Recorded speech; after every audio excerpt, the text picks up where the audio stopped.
बिस्मिल्लाहिर्रहमानिर्रहीम। तमाम मुअज़्ज़ज़ सामईन को अस्सलामु अलैकुम वरहमतुल्लाहि वबरकातुहू।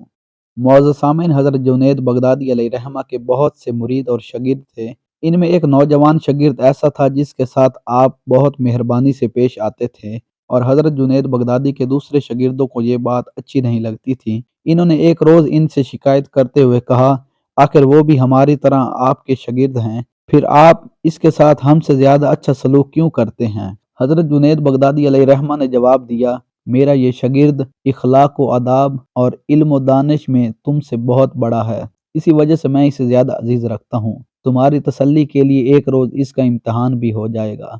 चनाचा चंद रोज़ के बाद हज़रत जुनैद बगदादी अलैहिर्रहमा ने अपने शागिर्दों को जमा करके इन्हें एक एक मुर्गी और एक एक छुरी दी और कहने लगे, जाओ इन मुर्गियों को ऐसी जगह ज़िबा करो जहाँ कोई तुम्हें देखने वाला ना हो। सब शागिर्द गए और अपनी अपनी मुर्गी को ऐसी जगह पर ज़िबा करके ले आए जहाँ कोई आदमी ना था, मगर वो शागिर्द रशीद इसी तरह जिंदा मुर्गी वापस ले आया। और हज़रत जुनैद बगदादी अलैहिर्रहमा ने इससे पूछा, क्यों भाई, तुमने मुर्गी ज़िबा क्यों नहीं की? शागिर्द ने नियाज़मंदी से अर्ज़ किया, हजूर, मुझे ऐसी कोई जगह नहीं मिल सकी जहाँ कोई देखने वाला ना हो। मैं जिस जगह भी गया वहाँ अल्लाह ताला को मौजूद पाया, इसलिए मजबूर होकर मुर्गी वापस लेकर आया हूँ। ये सुनकर हज़रत जुनैद बगदादी ने अपने दीगर शागिर्दों से फरमाया, तुमने देख लिया, जितनी अक्ल व बसीरत इसमें है तुम में से किसी के अंदर नहीं। बस यही बात मुझे इससे ज़्यादा इज्जत देने पर मजबूर करती है।